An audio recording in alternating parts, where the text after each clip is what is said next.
তুমি আমার হাত তোলা কেন? তোর এত বড় সাহস, তুই বৌমার গায়ে হাত তুলতে আসছস? ওর তো মাইরা ফালাইতে মন চাইতেছে আমার। ওর কত বড় সাহস, ওরে জিগাও। আমার বউরে জিগাও তুমি।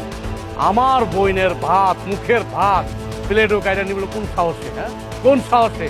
এই ভাত কি তোর বাপের বাড়ি থেকে আনছিলি?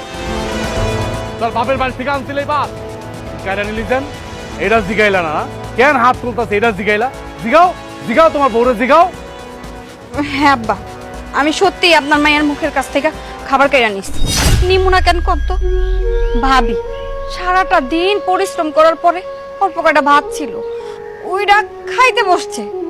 ওই সময় আপনার মাইয়া ওয়া হাজির, মা বাবের মুখের কাছ থেকে খাবারটা কাইরা নিচ্ছে। তাহলে আমি কি করতাম কোন? এই কারণেই তাগরে শিক্ষা দেওয়ার লেগে আমি আপনার মায়ের মুখের কাছ থেকে খাবার কাইরা নিচ্ছি। শুনলি তো, শুনলি তো? কেন বৌমা তোর মা আর বোনের কাছ থেকে খাবারটা কাইরা নিছে? শুনছি আমিও শুনছি। তুমি আমার একটা কথা কও তো, আমার বউ তোমার কি তাবিজ করছে, পানি পড়া খাওয়াইছে? তুমি নিজের মাইয়া, নিজের বউ, নিজের সন্তান রাইখা তুমি পরের বেডির জন্য পাগল হয়ে যাইতেছ। পরের বেডি যা কইলো তাই বিশ্বাস করলা। আমি যে কইতাছি, আমি যে তোমার সন্তান, এটা বিশ্বাস করতেছো না? ওটা বিশ্বাস করতেছো না? পরের বেডির কথা বিশ্বাস করতেছো তুমি? কেন বিশ্বাস করুম না? হ্যাঁ, তোর মায়েরে আর বোনের তো আমি ভালো করে চিনি। হ্যাঁ, যে বউডা সারাদিন বাড়ির সমস্ত কাজকর্ম কইরা একটু খাইতে বসছে, তার মুখের খাবারটা যদি তোর মা কাইরা নিতে পারে, তাইলে ছোট বৌমা কেন তোর মার কাছ থেকে তোর বোনের খাবারটা কাইরা নিতে পারবো না? বৌমা যেটা করছে একদম ঠিক কাজ করছে। কি ঠিক কাম করছে? কারে কি বুঝাইতেছো? হ্যাঁ, আমার মা এই সংসারের সব।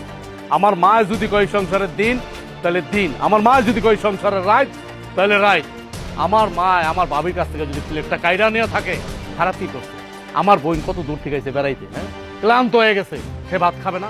কে ভাবি ভাত রান্না করে খাইতে পারলো না? ও তা পারে নাই না? তোমরা দুইজনে মিললা আমার মা আর আমার বোনের নামে ষড়যন্ত্র করতেছো তোমরা দুইজনে।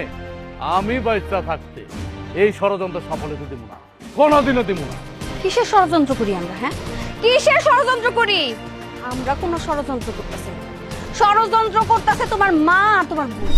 তোমার বোন তার শ্বশুর বাড়ির থেকে কয়দিন পর পর এই বাড়িতে কেন আসে আমি বুঝি না। মারে কান পড়া দিতে আসে, কেমনে আমাকে এই সংসারে অশান্তি করব। ভাবির পিছনে আমার পিছনে লাইগা থাকবো। ভাবির পিছনে তো সবসময় লাইগেই থাকে, আমার সাথে তো সে পারে না। এই কারণে সব জিত তার উপরে মিটায়। সবই বুঝি, তুমি শুধু বুঝো না। খবরদার, আমার বোনের নামের একটা উল্টা পুল্টা কথা কবি না, আমার মার নামের একটা উল্টা পুল্টা কথা কবি না। তাহলে কিন্তু আমি তোর মাটির নিচে গায়রা ফালামু, কিন্তু কয়ে দিলাম, একদম মাটির নিচে গায়রা ফালামু। আব্বা, তোমার সামনে আমার মা বোনরে যা মুখে আইতেছে তাই কইতাছে, তুমি কি কানের মধ্যে তুলা দিয়ে রাখছো? কিছু শুনতেছো না?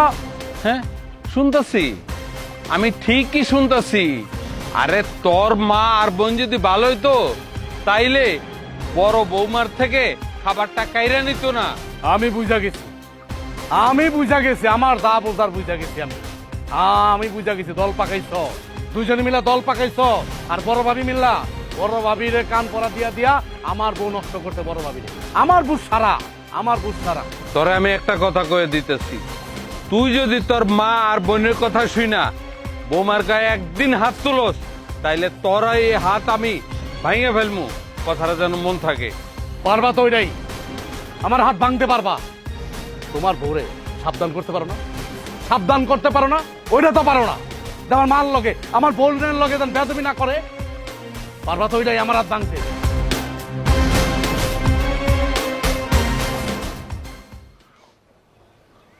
বৌমা, তুমি তোমার ঘরে যাও।